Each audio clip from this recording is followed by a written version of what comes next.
მთვარე კირჩხების ზოდიაქოში ეს არის წყენიანი პერიოდულად ეს ნეგატიური შტრიხი რო ავიღოთ. შეიძლება ყველაფერი წყინდეს ადამიანს. ზოგადად ეგრე არის კირჩხებული ენერგია, ძალიან სენსიტიური არის, გარემოს აღიქვამს ძალიან ემოციურად. მაგალითად თუ ვიღაცა იტირებს, ესეც იტირებს სიტყვაზე, ხო? ეს არის ძალიან ზრუნველი ადამიანი შინაგანად მოთხოვნილება აქვს ზრუნვის, მოთხოვნილება აქვს სიმყუდროვე შეუქმნას სხვებს და ასევე მასაც სჭირდება სიმყუდროვე. ანუ მთვარე კირჩხებთან მე რო ვურთიერთობ სიტყვაზე, ხო? გავითვალისწინებ მის სენსიტიურობას.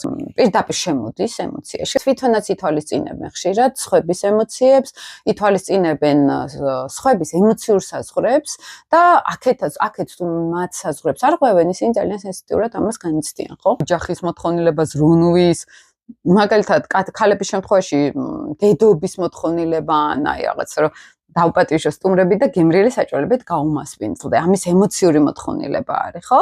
ან შეიძლება იყოს, რომ ემოციური ფსიქოლოგიური ზრუნვის მოთხოვნილება მაქვს. მე მჭირდება ისეთი ემოციური ურთიერთობები სხვებთან, რომელსაც ჩემი ესმის, რომლებიც არიან დამგებები, ხო? აი რომ შეიძლება მე არაფერი არ თქვა, მაგრამ გრძნობენ მე რას ვფიქრობ შინაგანად, ხო? აი რა მდგომარეობაში ვარ.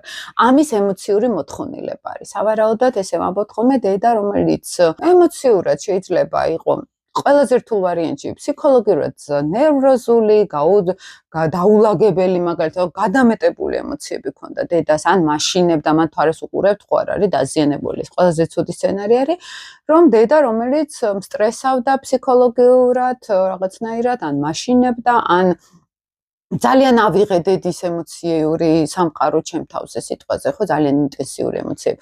კარგ ვარიანტში ეს არის მყუდრო გარემო, ოჯახური, დიდი ოჯახი. მოდი ესე ვთქვათ, ხო?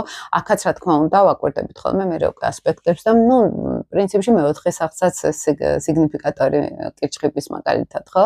მეოთხე სახს ვაკვირდებით ხოლმე რომ ამ მდგომარეობაში არის მანდ და შეიძლება სხვა ნიშანში იყოს თვარე, მაგრამ მეოთხე სახლში თუ არის, ამ ადამიანს ან სახლში ყოფნა უყვარს, უფრო ან სახლიდან მუშაობა, ან ემოციურად ძალიან არის ოჯახზე დამოკიდებული, ან გაავს ძალიან ოჯახს, ან ქალები მეოთხე სახლი, როგორც ქალების გვარი მთვარის ტიპაჟები, მგრძნობიარები, ქალური არქეტიპი, მოდით ესე ვთქვა, თუ ძლიერი მთვარე არის, ძლიერი არის უკვე არქეტიპი ქალური.